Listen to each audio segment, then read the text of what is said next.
Cool. Let me start by welcoming you to this session on virtualizing Microsoft Exchange on Hyper-V. Let me start with a big thank you to you guys for all attending. I know this is the last session of the day. Out of the 130 sessions you could have chosen, you chose this one, so I'm absolutely pleased for that. Right. Let me introduce myself. My name's Glenn Gooder. I'm a senior consultant at Microsoft. Last year I was a BPOS architect, helping people transition to the Microsoft Online Cloud, traveling all around the world, which was quite exciting.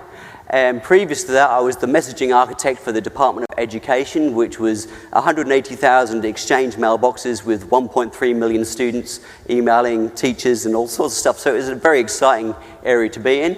And prior to that, I was the infrastructure architect for the Department of Prime Minister and Cabinet's APEC Task Force. I don't know if you remember that back in 2007 when we had 21 presidents and prime ministers and all sorts of people coming to this country to do trade negotiations. That was an 80% virtualized infrastructure, and it was highly successful. Now, let me just say, this session is being recorded. If you don't want your voice recorded, then I suggest you don't say anything. But I'm certainly hoping you will do. I was a little disappointed you didn't come a bit closer because it's actually very hard to hear people in this. I love good interactive sessions, so people feel free to ask questions. If you pushed it all to the back, then one, you've probably forgotten the question anyway. Two, you've lost the context. And three, we might have run out of time, so you might not get to ask it. So feel free to chip in whenever you like. Let's just go through the agenda. So the first topic is why would you virtualize using Hyper-V, using the Microsoft applications, so SharePoint, SQL, and Exchange. So to give you a bit of confidence in why you might select the Microsoft Hyper-V, there are a couple of performance results tests that we've got back, one from the Virtual Reality Check team and the other from the Enterprise Strategy Group, where they published their results on what their findings were for Hyper-V performance. And then hopefully you'll feel a bit more confident using Hyper-V, and then we can look at the virtualization best practices for Exchange. Now, primarily the topic's going to be around Exchange 2010 and why 2010 Service Pack 1 really added a lot of functionality for virtualization. But if you've got questions about previous versions, we can go there too.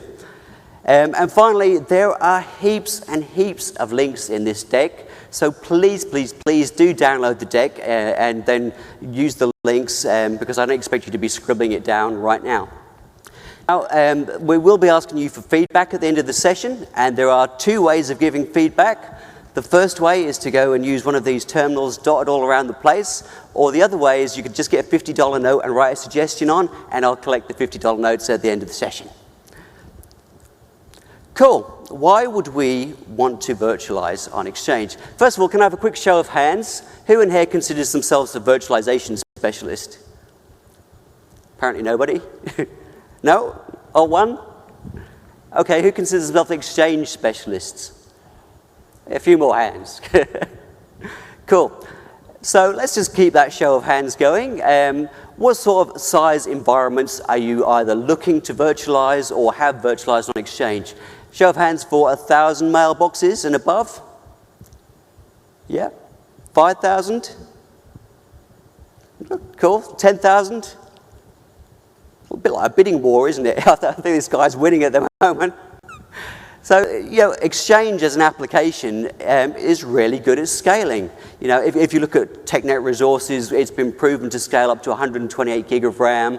It can go up to 24 cores. In the future, it's going to go 40 plus cores. It is really capable of scaling. So if you're in an environment where you're maybe 50,000 mailboxes, 100,000 mailboxes, 200,000 mailboxes, then virtualization probably doesn't add a whole lot to the piece and maybe adds an extra level of complexity. But generally, if you're below the 50,000 mark, virtualization of Exchange makes a whole lot of sense. And we're going to go through the detail of that in the session today. Just on the subject of feedback, last year I did a session and I asked for feedback at the end of it, and one guy came up to me and said, "Did you like this session?" And he's like, "No, I didn't like it." And I'm like, "Okay, why didn't you like it?" "Well, the session I wanted to go to was full, so I had to do yours instead." So hopefully, if we've got the right people here, the executive summary is, yes, you can virtualize Exchange. And I won't bore you with the details, but hopefully if you're still here, you're actually really hungry for the details. Hungry for the details? Peckish? Hungry for dinner? Yes, okay. I'll take that as a yes. So let's have a look at what's happening in the virtualization market and the server sales market.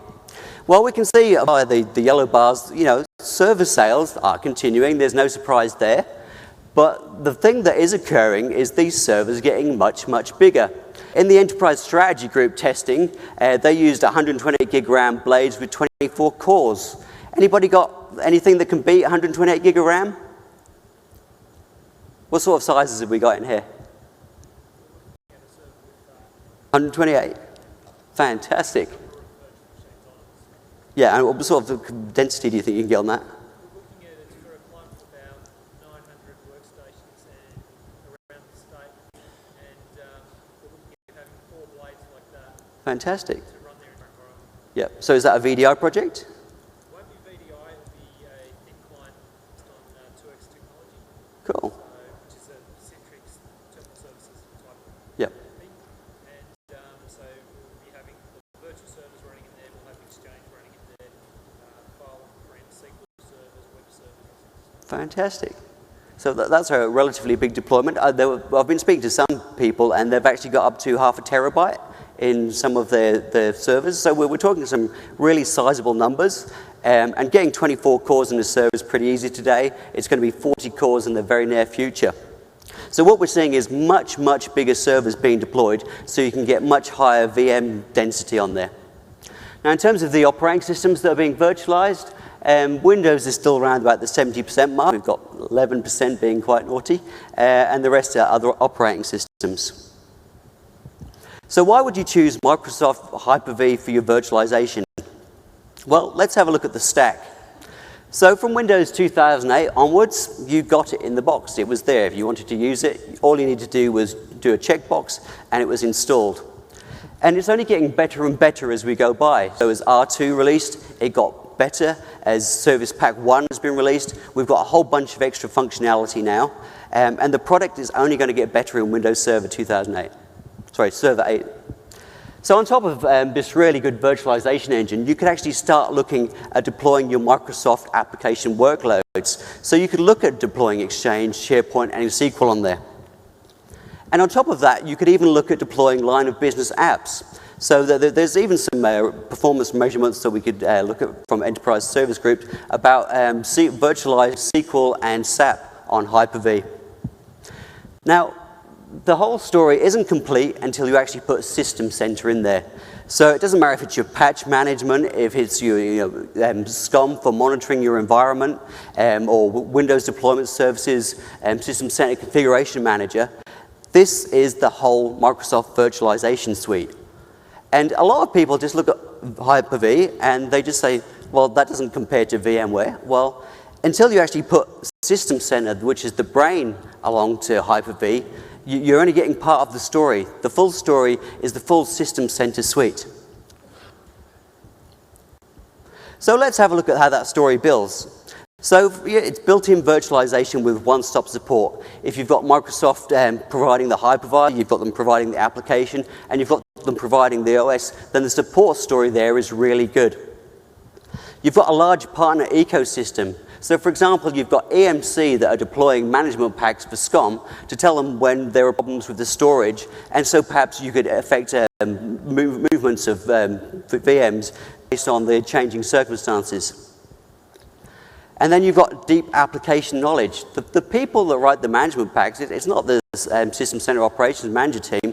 They're not sitting there scratching their heads wondering what they should be writing here. It's actually the product group that developed the product that writes the management pack.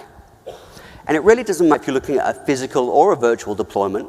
You can use exactly the same agents. And that is actually a really good scenario if you actually currently have physical machines deployed and you decide to virtualize them later on using P2V technologies. And we've got this whole cross-platform support. So with Virtual Machine Manager 2008, you can support ESX and Hyper-V. In 2012, it's also going to support Zen Server. So we've got this big breadth of management platform. And the actual cost of deploying this is actually quite cheap compared to some of the competitors. If you look at System Center Server, keep forgetting the name of the product, System System Center Virtual Server Management Data Center Suite, big word there. You can actually license this per processor, and you can actually get a very cost-effective way of managing your whole suite. You get all of the agents on a per process basis, and you can deploy as much of the System Center Suite as appropriate to you. It's not an all or nothing story. Anybody deployed 2008 R2 Service Pack 1 yet for Hyper-V? Yep. So with 2008 R2 Service Pack 1, there were a whole bunch of extra features that came along. There was live migration, and there were HA capabilities. Now this is kind of an interesting mix when you actually start putting Exchange on top of that. What would the effects of live migration be and using cluster HA availability when you've got things like Exchange DAGs? And later in the session, we'll talk through what the considerations are there. There was new processor support, enhanced scalability. We've got increased density quite considerably, and networking enhancements. New NICs with virtual machine queue are basically optimized for virtual guests. And we've got a lot of dynamic memory capabilities for increasing density, and we've got enhancements to server core. Are people aware what the server core is? So server core is essentially basically a cut-down version of Windows, which basically had the GUI taken out of it, but had all of the engine there. So we've got you can run virtual server in server core, which means it's got a much lower attack surface and therefore doesn't require as much patching, giving it better availability and uptime. Now, dynamic memory, we're going to be covering that in the next slide or two, so I won't go there. And remote FX was for basically VDI implementations. So let's look at dynamic memory, and instead of talking about it, maybe we just show it to you.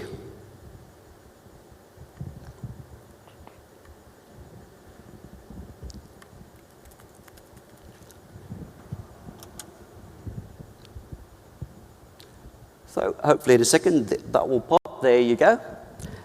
So this is basically my Hyper-V server. But this has got Service Pack 1 added. So what we're seeing now is that we've got extra columns, which is assigned memory, memory demand, and memory status. So the difference here being that we've got a synthetic memory driver now into the hypervisor tools. So as the application starts to request more memory, if it's available, the Hyper-V will start granting it more memory. So this is basically perfect for most applications, and particularly VDI, where you've got guest operating systems that might have bursts of memory requirements as they load more applications. Let's have a look at this Windows 7 VM at the moment. As you can see, at the moment, it's been basically assigned 438 meg, and it's only requesting 420. So it's making really efficient use of the memory available on the host.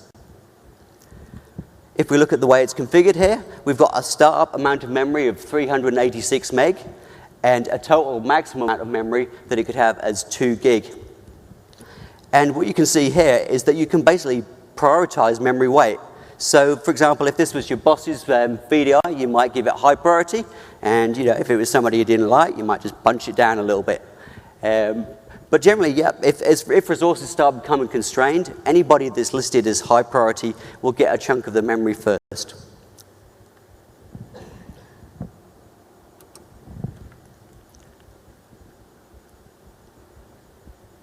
So, as I just said, the way it works is you've got this minimum maximum, and as the operating system fluctuates, it can request more memory, and as the memory requirements drop, it gives it back to the operating system.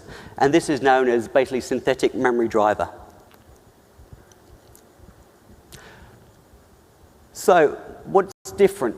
We talked about overcommitting services. If there's one thing you take away from this session, overcommitment is a bad thing. Me no like a overcommittee, okay? It's a bad thing. That's the one thing you need to remember.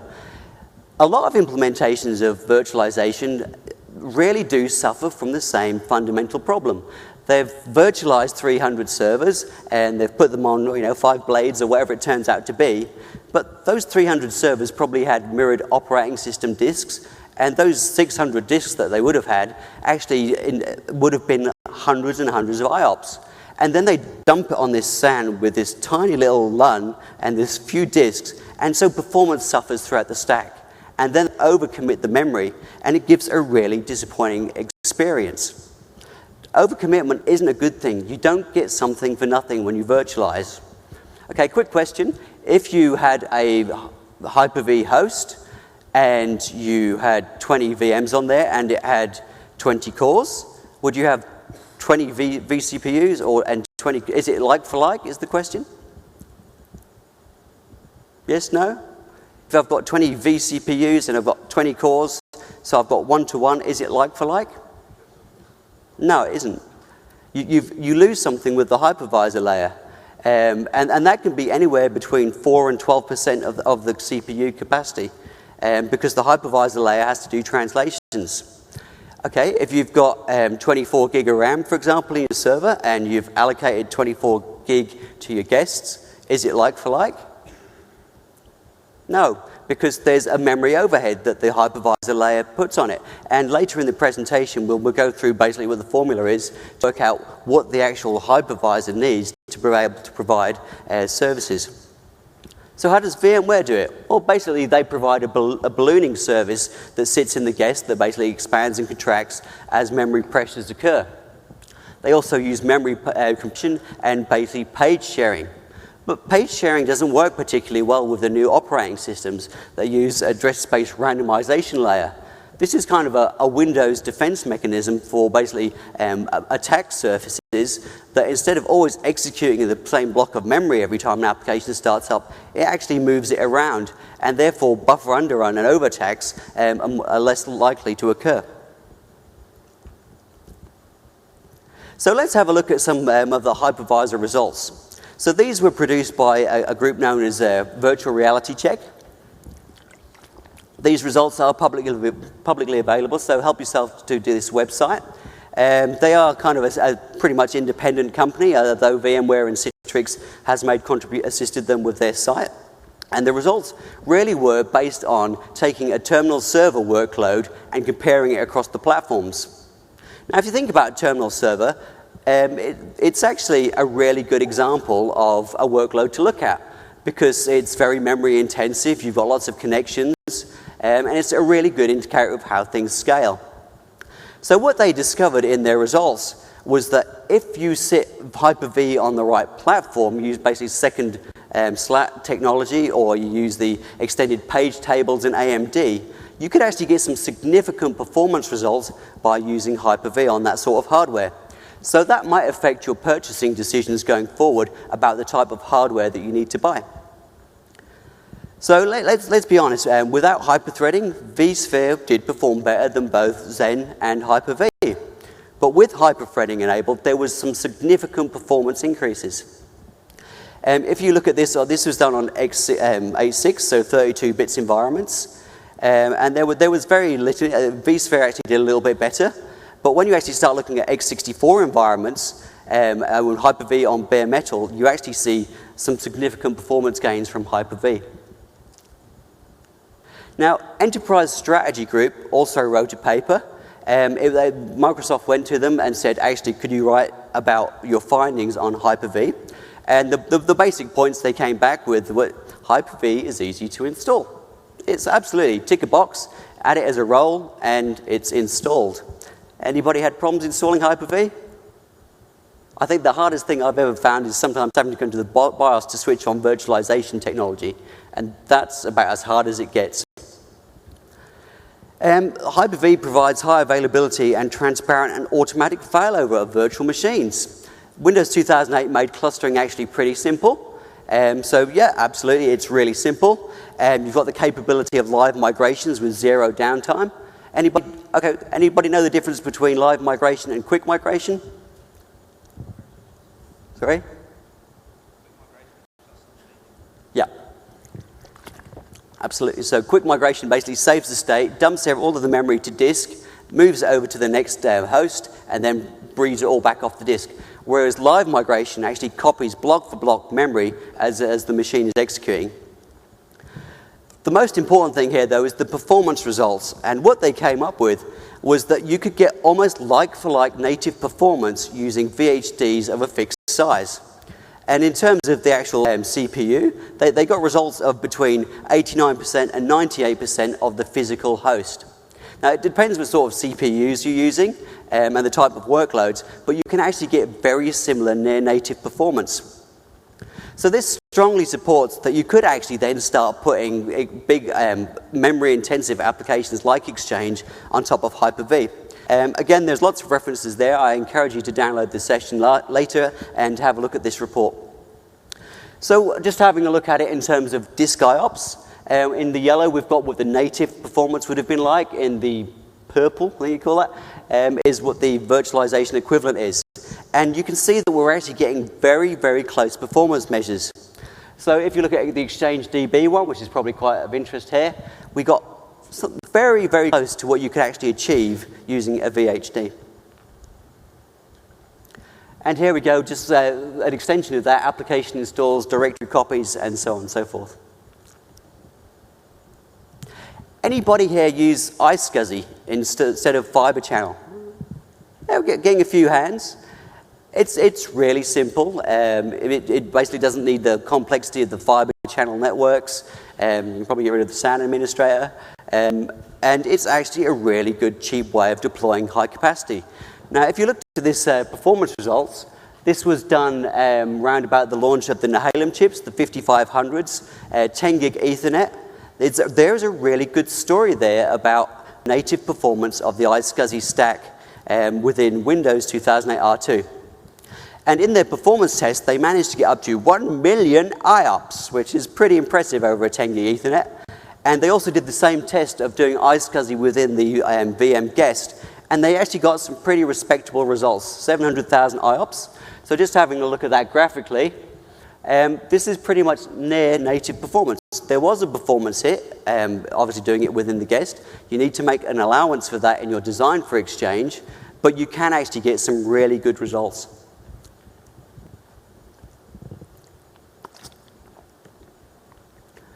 A lot of people actually are very impressed with the sort of performance that you can get with iSCSI, especially over the 10 gig Ethernet, because you can only get 8 gig connections on some of the fiber channels. They're obviously getting bigger and better. You look at the Cisco UC Blades, they've got 40 gig connections now. That will soon be up to 100 gig connections. So the performance is just absolutely increasing exponentially. And the takeaway here is really that Hyper-V is not a limiting factor in your I/O considerations, but you do need to factor them into your Exchange design. So let's have a look at the Enterprise Strategy Group results. Again, all available online. Help yourself to these. You're more than welcome to share these with customers or internally. Now, their testing environment looked just like this. Pretty serious piece of kit. It was basically using HP blades, 128 gig of RAM, and 24 cores, and that was connected via fiber channel to their EVA SAN. What they were doing was following best practice, which was the operating system should be separated out from the logs and the databases from Exchange. And the type of results that they got, well, they basically put Exchange 2010 Service Pack 1 mailbox, 4 mailbox servers onto that blade. It was running Hyper-V R2 Service Pack 1, and it was using fixed size VHDs. What they were able to do was linearly scale from 5,000 mailboxes to 20,000 mailboxes. So they basically put 5,000 mailboxes per VM, and yeah, admittedly the mailbox sizes were a little bit on the small size, 250 megs, not the biggest. What sort of mailbox sizes are we thinking of deploying in this room? 5 gig? Yeah, 5 gig or above? Cool. So they've got IOPS of a moderately loaded server, and they've got 2 database copies. And what they were able to achieve was linear scalability of up to 20,000 mailboxes on a single host using 4 mailbox servers. Now, as you can see, the latency increased only by a minor amount, and it was literally linear scalability. So just looking at it from an IOPS perspective, as they added more mailbox servers with 5,000 mailboxes, increased the IOP load, but performance was still there. Has anybody heard of Exchange Tested Solutions?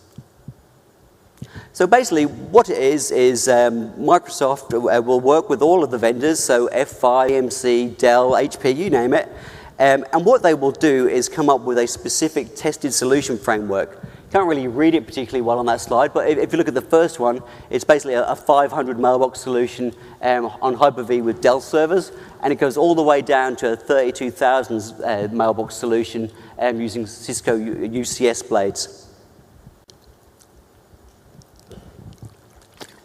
And just graphically representing what the tested solutions look like, they're just presented there. Now, the purpose of the tested solutions, one, it tests the capability of the solution, but what it does is it gives you a tested and validated reference architecture that you could actually go and deploy yourselves. Or it could help you shortcut the design session if there's something similar to what you're actually looking for. So there we go, just a quick synopsis of what those solutions look like. To get up to 32,000 users, they actually span it across 3 sites. They use 96 cores and over 1 terabyte of RAM. It's pretty serious. And they basically use 132 drives to achieve that. So we're not just talking small solutions. You can actually get some really big virtualized Exchange solutions. And like I said, you can download all of those reference architectures if they fit what you're looking for.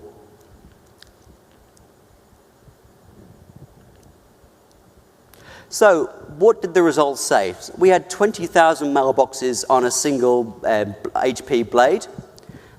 And we used jet stress to actually create the simulated load of all the users. In reality, would you ever put 20,000 users on a single blade with 4 mailbox servers? No, you wouldn't, because it would be reducing your overall high availability of Exchange. You would have created that as a database availability group, and you would have spanned it across servers from an availability perspective. The Exchange tested solutions, basically from 9,000 to 32,000 mailboxes. If that fits what you're looking for, you can use those reference architectures. And the 32,000 solution was basically deployed on 36 Hyper-V VMs across 3 sites. So what this actually tells you is that Hyper-V isn't actually a blocker for actually doing really large-scale virtualized deployments of Exchange 2010. So let's move on now to the Exchange server virtualization best practices, because by the looks of it, most of the people are Exchange people, and this is the bit that's interesting to them. Well, the virtualization story, of course you do it. You know, it's got all of the usual great reasons for doing it. You can consolidate underutilized servers, you can reduce your rack space, you can reduce your cooling, and you can rapidly provision infrastructure. Now, if you look at this really basic solution here, this basically ticks all of the boxes. Any one server could fail from this solution, and you wouldn't lose the service. You can see we've got the client access servers distributed across multiple hosts. We've got the mailbox servers that are in a DAG, basically replicated across multiple hosts. No one server would take down this solution. Now, rather than talk about this slide, I'll just show you. Anybody know about the server virtualization validation program? Just quickly show you this. So basically, if any vendor wants to certify a Microsoft product to say that they can run something in a supported way, you can basically just go to this Windows Server catalog, and you can just put in absolutely any combination that you're looking for, and it will give you the supportability status of the product. So let's choose Exchange 2007. Let's just choose some random ones here. Service Pack 2. And which hypervisor do I want to deploy this on? Any choices? Hyper-V. Okay, let's go there. And what's the base operating system? 2008? Yep, we'll stick with 2008. And of course, you couldn't deploy it in production unless it was on x86, 64-bit hardware. And that basically comes back with what the current product support statement is. There you go. So that's actually a really good place if you want to basically assure that you'll get a supported platform. Exchange 2003 is an interesting one there if you do that. Because it says it's only supported on Virtual Server 2005, so it's going back a little bit there. Obviously, nobody bothered to revalidate it. This is basically the new support stance. This is actually fairly recent. We will go through this point by point, so I won't labor on that now. So what is the best practice for storage and Exchange? Well, you've got the choice. You've got fixed size VHD. The difference between dynamic and fixed size VHD is dynamic is basically pay as you go, whereas fixed VHD is pay up front. So if you deploy a 40 gig VHD file for on your SAN, 40 gig is gone, okay? But the point here is that you'll actually get near native performance because you've got that fixed size disk.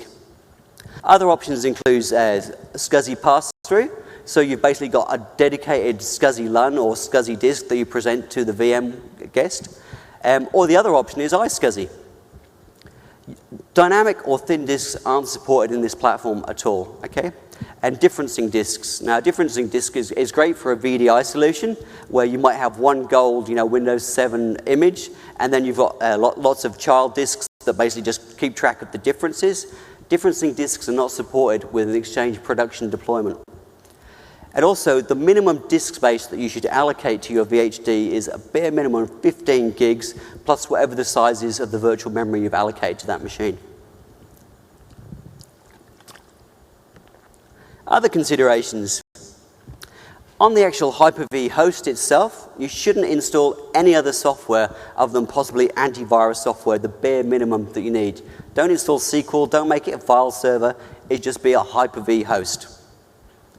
VM snapshots aren't supported, so we just had a conversation about live migration versus quick migration. As soon as you basically save the state on a virtual machine, that is no longer a supported virtual machine in a production environment. Let's take an example. Why is that a problem? Say it was a database availability group, it was a mailbox server. You save the state of the disk, and then maybe you fail over, bring it up. So maybe there was a couple of minutes gap there while it dumped 128 gig of RAM to disk and then brought it back up. As far as all the other nodes on the cluster were concerned, that node had failed, and it would have effectively evicted it from the cluster. As the machine comes back up, it actually thinks it's still part of that cluster and still tries to service. And that's one reason why that wouldn't be supported. Also, if you look at hub transport servers, if you save the state of those, then potentially they might resend a message when they come back out of the save state. Because in 2010, you've now got shadow copies. So the shadow copy might have been offloaded to another hub transport server, which thinks it now needs to send the message.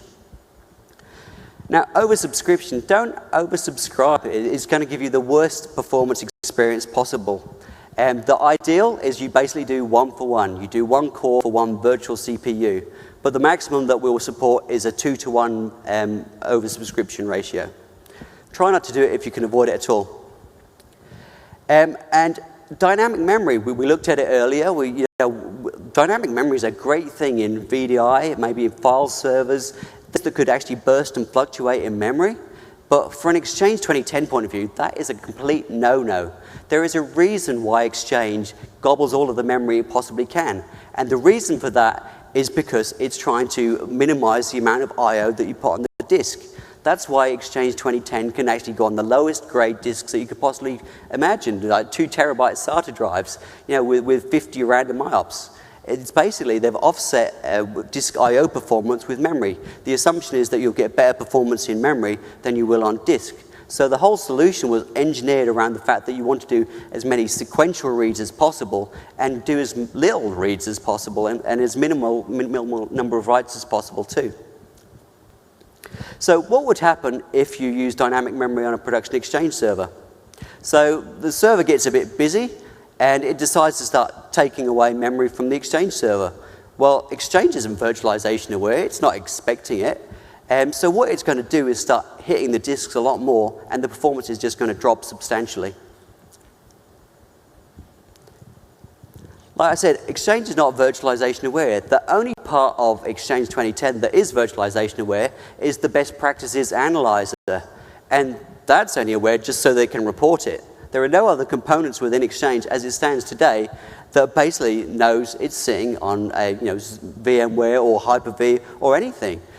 So basically, if it was, for example, trying to send a message to a hub transport server and you've got all of your hub transport servers on the same host and that fails, Exchange doesn't know that. It's not going to talk to another hub transport server in a different site. It doesn't know that you've got them all on a single point of failure. So the core design principles with Exchange 2010 is always designed for performance.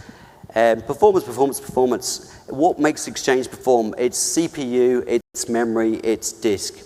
Then design for reliability. How many copies do you need in your database availability group? Do you need 1? Do you need 4? Do you need 16? So whatever the reasons that drove those decisions, always design as if you were designing for physical first. Same goes for usage profiles on your CAS and your hub. Use the Exchange Profile Analyzer to look at the sort of traffic that you send, the number of connections that you get, and basically what your messaging system is doing. And then you can actually start to move on to the virtualization environment. Always start with the physical first, but nothing changes. You still got to design your Hyper-V for performance, reliability, and capacity. There's no point in designing a mailbox server that needs 32 gig of RAM if you're only going to deploy 16 gig Hyper-V servers, because instantly you've got oversubscription there, and you're going to take a performance hit as a result of that. So your host should always be well-sized for your guests, especially if you're planning on doing live migrations. Say, for example, you had two 32 gig mailbox servers, and you decided to live migrate while you did some maintenance, but the host only had 48 gig. Straight away, you're into a performance issue. Exchange isn't expecting the loss of memory, and it's going to start paging really heavily. So let's have a look at the best practices for capacity and sizing. So start with the physical server. There are some great tools out there. Anybody know the Exchange role requirements calculator? Yeah, it's a version 17.2 now. It's looking really good, actually. You can even simulate failover conditions and whether or not you'd lose quorum within Exchange. The best part about the Exchange role calculator, apart from telling you what you need, is that it would also spit out scripts for formatting all of your disks and for creating your databases. Account for the virtualization overhead. As I said, one core is not the same as one vCPU. You've got a virtualization overhead there, and depending on the type of hypervisor you're using and the type of hardware that you're using, you're going to see a performance hit of between 2 and 12%. In the Exchange role calculator, when you tick the virtualization box, is it doing anything amazing? No, all it's doing is adding 10% to your CPU requirements to cater for the virtualization overhead. Now, if your hypervisor vendor says you can do this with 4%, that's fine. They know best for their particular piece of hardware. But as a conservative estimate, the role calculator will always allow a 10% performance hit on the hypervisor. Now, size your root servers for storage and network infrastructure. It's extremely important. And I think we'll come back to some details about that in a little while. Always size the mailbox role first. The mailbox role is the most complicated, but once you've sized it correctly, all of the others just fit into place. All of the advice around the building in a 2010 design is on about basically a CPU ratio. So for example, for every 4 mailbox server CPUs or cores you've got, you need to allow for 3 client access server cores. It's all about ratios here. And remember that designing for high availability will significantly impact your sizing design. If you suddenly decide you want 4 copies of each of your databases, you've got to allow for 4 copies of each of your databases, which will affect your storage design and the complexity. If you look at how Exchange has grown over the years, Exchange 2003 allowed you to do 20 databases. 2007 allowed you to go to 50 databases. Exchange 2010 allows you to go to 100 databases. And when you pair them with a database availability group, you can have 2 terabyte databases. So potentially, you could be looking at 200 terabytes of Exchange data on a single server. And if you're putting that into a high availability design, you're going to need to replicate that. Don't forget the network needs. Exchange needs, it basically needs a MAPI connection, and it also needs a replication connection ideally. But then when you overlay that with what the hypervisor needs, you can actually have quite a significant number of network connections required. Don't oversubscribe resources. You'll hear that a few times in this session. The unified messaging role, that is now supported on a virtualized environment. This is new to Service Pack 1, 2010 Service Pack 1. Has anybody deployed that yet? No? Which version are we on? 2007, looking to migrate, or quick show of hands, 2003 to, yep, and looking to migrate to 2010? Cool. Okay, so the unified messaging role basically allows you to store voicemails in your inbox. This is now supported in 2010 Service Pack 1. Basically, the Exchange team did a bunch of work with the Link team. They changed their codecs. They've got some stuff right, and now they're in a position where they can support the unified messaging role. Now, the minimum requirements for the unified messaging role are 4 virtual CPUs, which just happens to be the maximum you can install on a Hyper-V guest. And you've got to bear in mind that it is extremely sensitive to network latency. So things like live migrations, or basically running SIP trunks over long distances, could impact the quality of the core. It is very important that you do not oversubscribe your CPUs if you're going to do the virtualization role. It is CPU intensive, and 4 virtual CPUs with 16 gig of RAM can basically handle between 40 to 65 calls if you're not doing message preview. So let's talk about the root server sizing. So the root server basically needs quite a number of NICs. How many NICs would you need? If you're using a fiber channel implementation, you would use 6 NICs plus 2 HBAs going to your fiber channel network. Or if you're using iSCSI, you'd need a minimum of 8 NICs. I'm not going to try and remember what the 8 are for, so I'm going to go back to my notes. So the first NIC that you require is your management NIC. So basically the system center agents can talk to the server. Then you'll need a live migration NIC. Now this is really important. If you start to think about the scale of these servers, you're talking to be 128 gig RAM plus, and that is a lot of blocks to basically move between 2 servers. So you don't want that traffic to be mixed with anything else. You want your cluster heartbeat NICs to be dedicated so that they can basically, all of the nodes will know that the cluster is still alive and healthy and won't try and do failover conditions. And if you're using cluster shared volumes, you'll need a dedicated cluster shared volume NIC.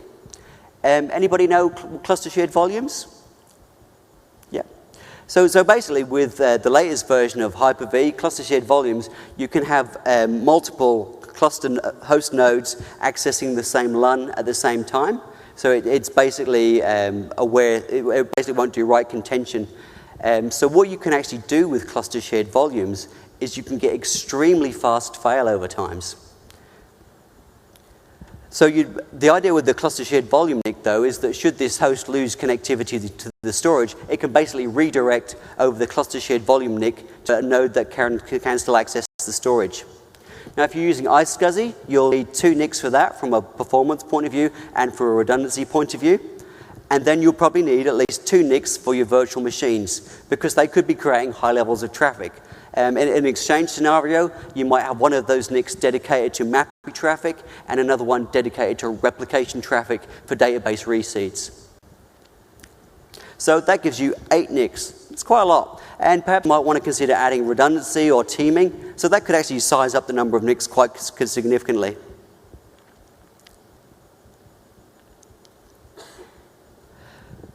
So CPU sizing. There's basically some formula that you need to use here with CPU sizing. You know that basically one core does not equal 1 vCPU because there's CPU overhead. So allow for that in your solution. But there's also a memory overhead, and if anybody's any good at maths, they've probably already worked this out. I'm not so good. But in this example, if you've got 8 virtual machines, each running with 32 gig of RAM, then the amount of overhead that you have to give to the hypervisor is basically 2.2 gigs of RAM. Okay? So you need to factor this into your root server sizing. Virtual processors. If you've got the choice, would you deploy 4 1 CPU Exchange mailbox servers, or would you deploy 1 4 vCPU servers? You basically go for the biggest one possible. You'd basically put 4 vCPUs on the server because Exchange is designed to use as many cores as it can get. It's basically, at the moment, it can scale to 24 cores. So the more cores that you can give it, the better. And once again, don't oversubscribe your CPUs. You heard this a few times in this session. And although you can generally assume that one logical CPU is one virtual CPU, it's not 100% accurate. And don't assume for one moment that hyperthreading is the equivalent of an extra CPU or a core. So server deployment best practices. VMware placement is very important for high availability. Don't look at putting all of your DAG mailbox members on the same host because you're minimizing your high availability solution. Exchange, as I said, is unaware of the fact that it's virtualized, and it doesn't actually know the location of the VMs within the hosts. So it doesn't know if it's choosing a good hub transport server or not. It doesn't know if it's trying to, if for example you had basically an Exchange with all of the roles, so it was multi-rolled, natively Exchange would select a different hub transport server to itself. But if that hub transport server tended to be on the same host, it wouldn't know that. So for stuff like shadow copying, shadow redundancy, you might not actually get any better performance gains there. And basically design for your peak workloads. If 9 o'clock in the morning is your busy time, then design for that. Especially if you're looking at doing vMotions across servers. So when it comes to storage decisions, you've basically got a few options to go for. You either look at fixed size VHD, you can look at fiber channel, look at iSCSI, fiber channel over Ethernet. What decision do you make there around about what solution is right for you? And the general advice here is design for the simplest solution that will scale to large mailboxes. As people said, they're looking probably for 5 and 10 gig mailboxes moving forward. Do this in the cheapest way possible. The Exchange was designed for low-end storage. You know, you don't have to have 15K fiber channel disks spinning around when you don't necessarily need them. You just need to plan your disk strategy very well. Fixed size VHDs, if you go there on cluster shared volumes, is a great way to go as well, just as well as using iSCSI within the Exchange guest. Just a quick question out of interest, is anybody looking at deploying direct attached storage for their database availability groups? You? It's kind of been a very kind of mixed received thing. All of the product group are saying keep it simple, use the cheapest disks possible. But every SAN administrator that I've ever spoken to with 2010 designs are pretty reluctant to have direct attached storage put in their data center. And unfortunately, they seem to carry a lot of weight. But you can get some excellent performance from Exchange on direct attached storage using 2 terabyte SATA drives, especially if you've got sufficient memory to allow caching to occur. So a bit of advice here, if you're planning to look at doing live migrations of your virtualized Exchange guests, the best way to go is fixed disk on VHD cluster shared volumes. And the reason for that is if you think as this scales, you know, potentially you could go up to 100 databases, which could be up to 200 LUNs. If you did this with SCSI pass-through disks, and you decided to vMotion, assuming that you could present the same storage after you've vMotioned, you've got to actually basically flush all of the caches to those SCSI disks. You've got to then release that SCSI reservation, and that can actually take a period of time when you've got quite a lot of them. And potentially you could get into a situation where actually the database availability group thinks a timeout has occurred and that node has failed because it hasn't been able to free up and then reallocate the disks quickly enough. Now, CSV and fixed VHTs get around that problem.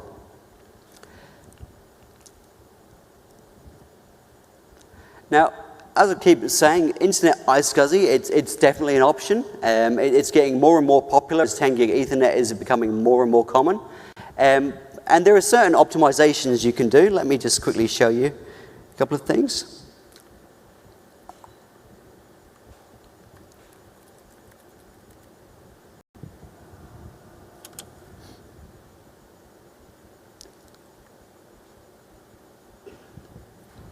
Now, the absolute first thing you should do if you're interested in putting iSCSI into the guest is basically ensure you haven't got a legacy NIC in place. You need to have the latest, greatest NIC on the VM guest. And then what you'll see within the NIC driver is that it will allow you to basically start using jumbo frames for iSCSI. So basically up to 9K frames. Now, make sure that every part of your network supports this. Cisco switches will go up to 9K, but they do need to be configured for large, basically jumbo frames. Then once you've got that working, you can basically just start the iSCSI target, or the iSCSI software, and connect to your target. First thing it will ask you to do is, do you want to start the service? And it will open up the firewall ports if you've got the firewall running. And then you're basically, away you go, you're ready to start configuring your access to the iSCSI target.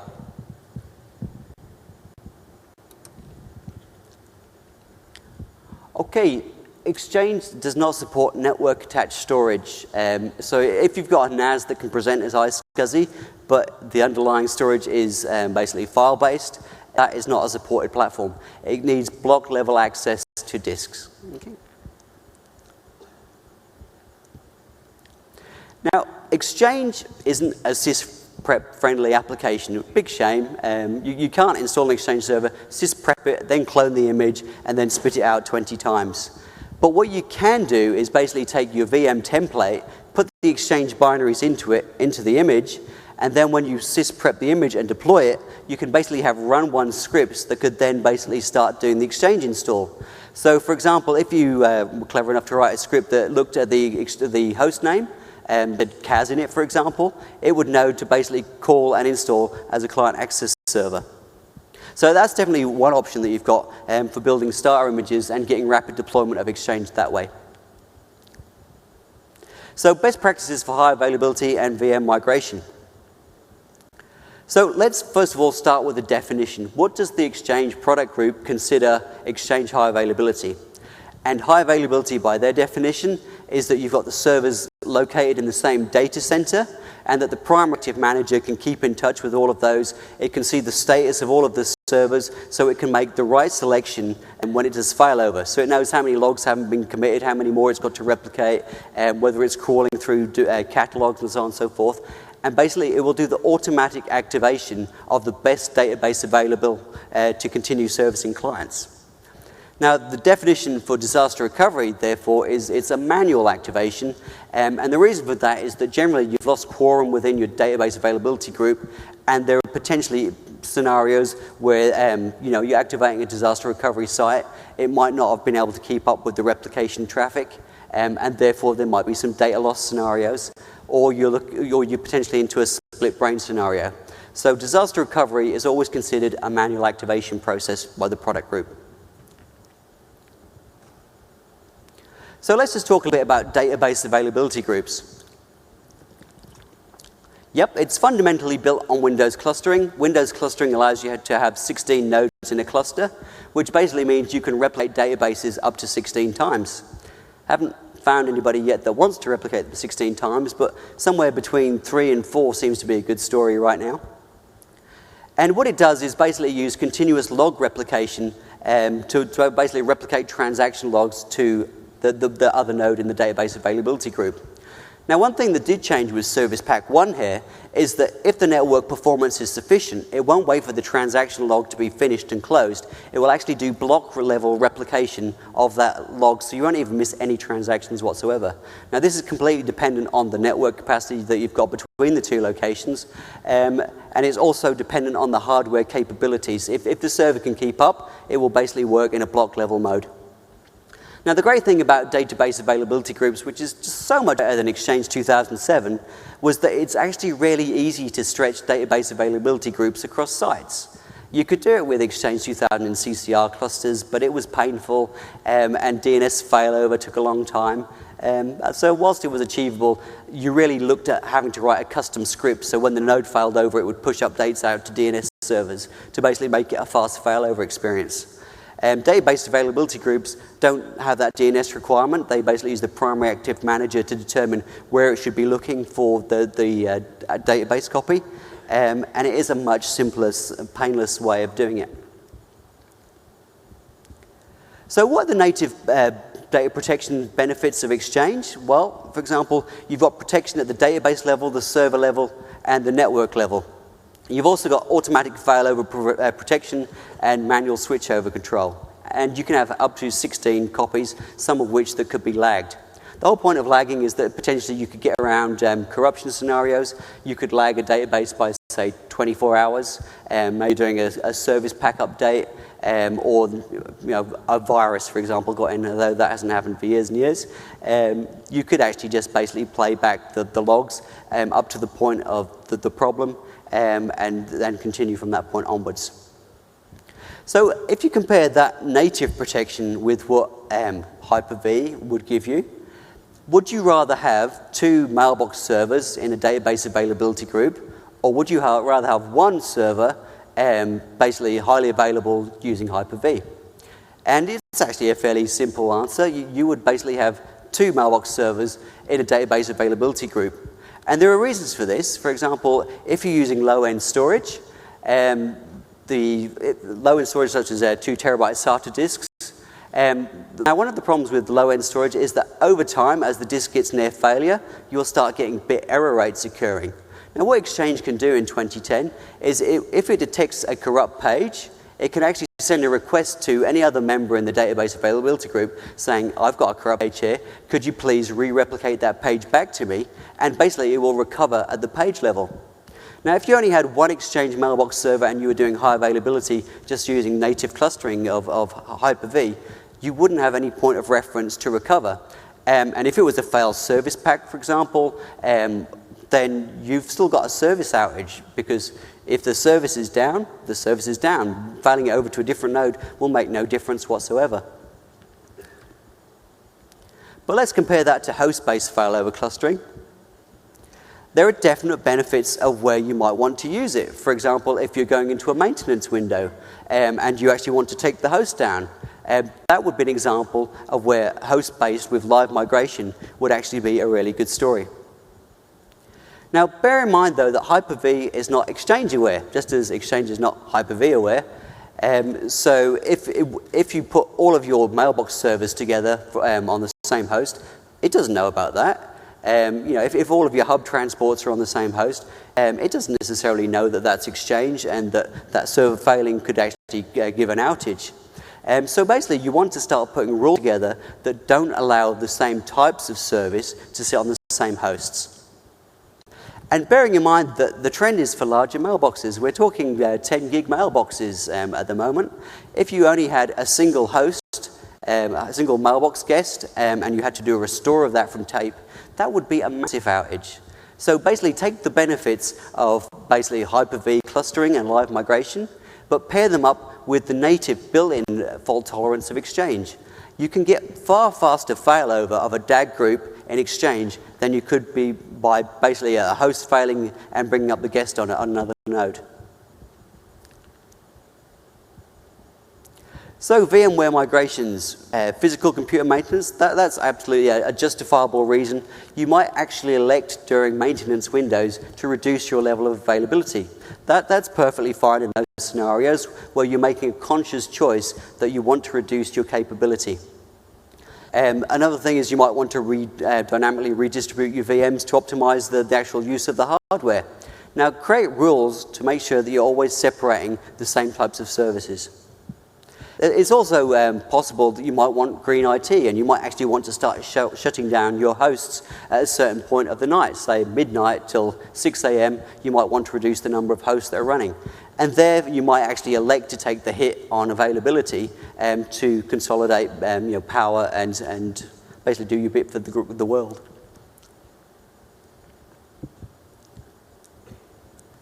So, how can you minimize the outage during VM migrations? The strong recommendation here is consider cluster shared volumes rather than pass-through LUNs, because the blackout window is much, much smaller.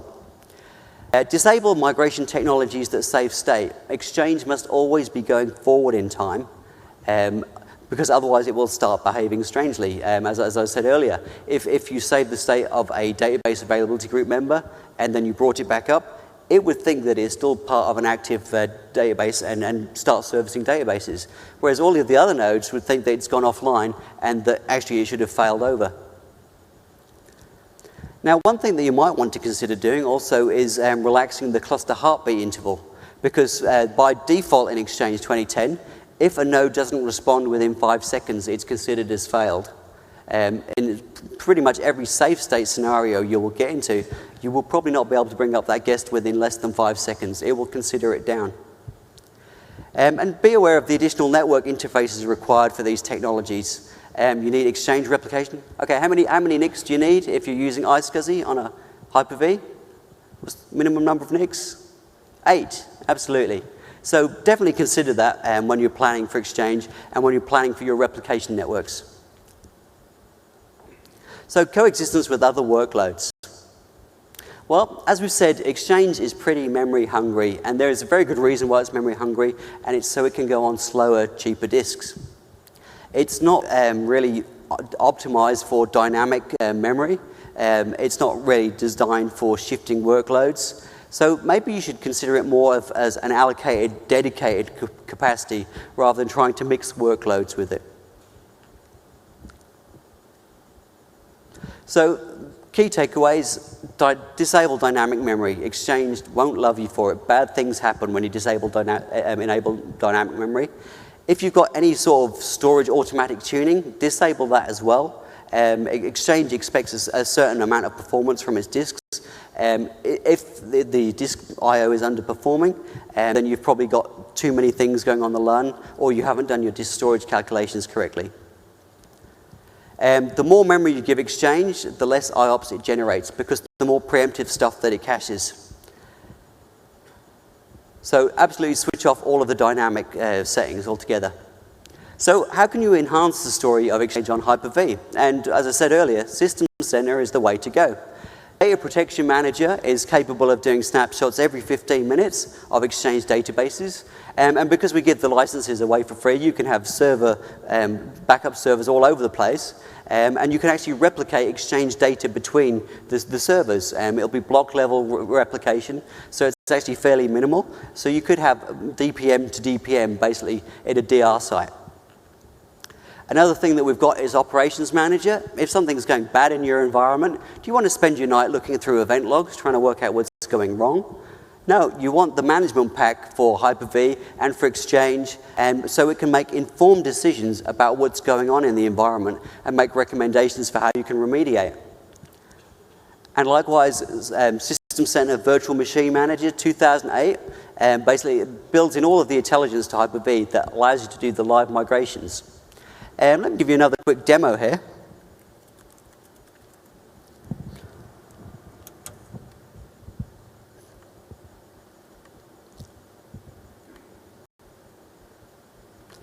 So this is coming from Sydney, so hopefully the network connection will remain stable. What's the first thing you notice about this? Assuming you can see it because you're pretty far back. The mouse gives it away. So the first thing that you notice is in the storage, I've used almost half a terabyte, but I've committed 2 terabytes. Instantly that says that I'm using dynamic disks, and therefore that wouldn't be a supported configuration. Exchange, to get the performance, you need to have fixed size disks. Now, say you're a Hyper-V administrator, you want the Exchange team to look after their Exchange stuff. You want them to be able to provision their own services. So this is VMM 2012, and this is a beta. You might want to create them their own piece of cloud capacity. So, you know, this might be the Exchange cloud. You want them to have their own little bit of dedicated private cloud. And so you can allocate them specific hosts so that they've got dedicated capacity for Exchange. Maybe you've allocated them for 4 hosts, for example. You've created a group of that, and so the team now can create VMs within that groups. The next thing is you'd want to allocate them logical networks. So in this case, I've just allocated them a lab network. And just about every installation of Exchange requires a load balancer. So in this case, I've got a Citrix NetScaler, so I'm going to allocate that to the private cloud.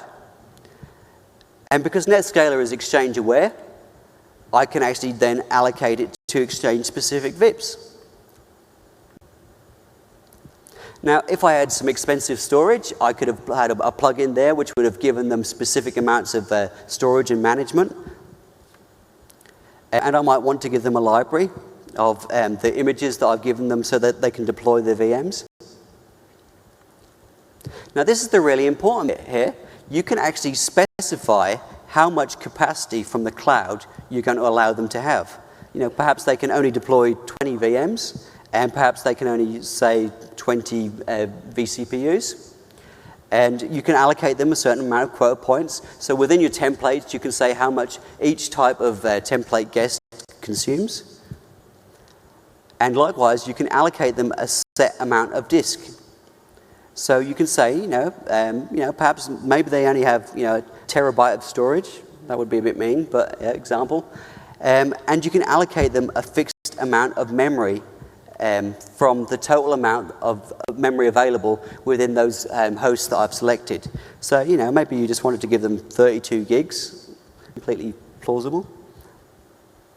And away you go. You can specify whether you want those guests that can be running on Hyper-V or ESX or Zen server, because this is VMM 2012. And there you go. You've just created the Exchange team a cloud with some dedicated capacity for which they can start building their virtualized environment on.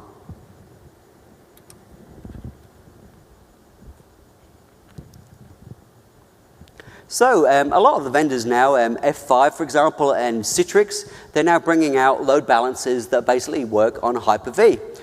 So they can easily be deployed through SCVMM. SCVMM 2012 understands Citrix. It's an add-on pack that you can simply deploy, just as you saw in the example there.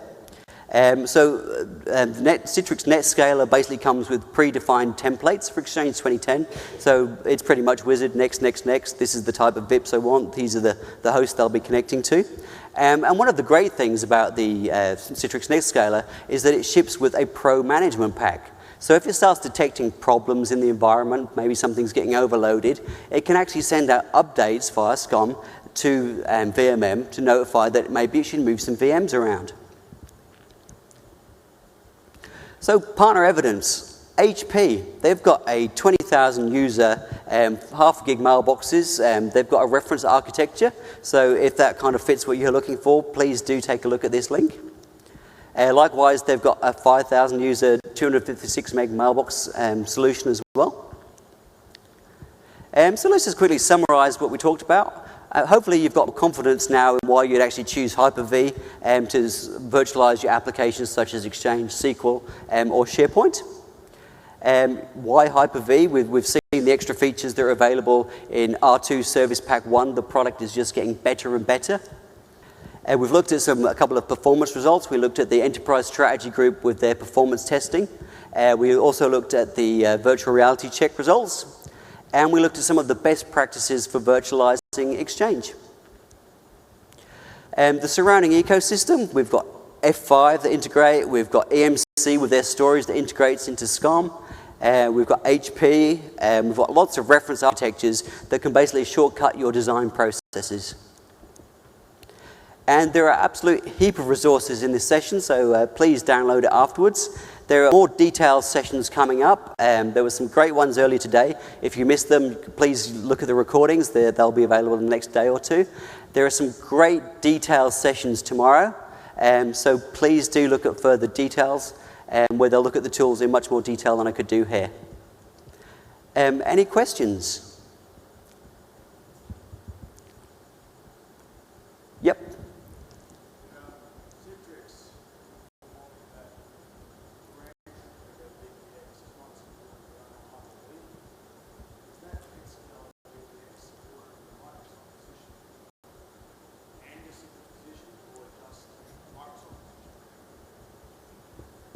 Good question. I'm not sure specifically on the Citrix side of things, but I guess if the Citrix are releasing this as a product, so I don't see why that wouldn't be supported by them.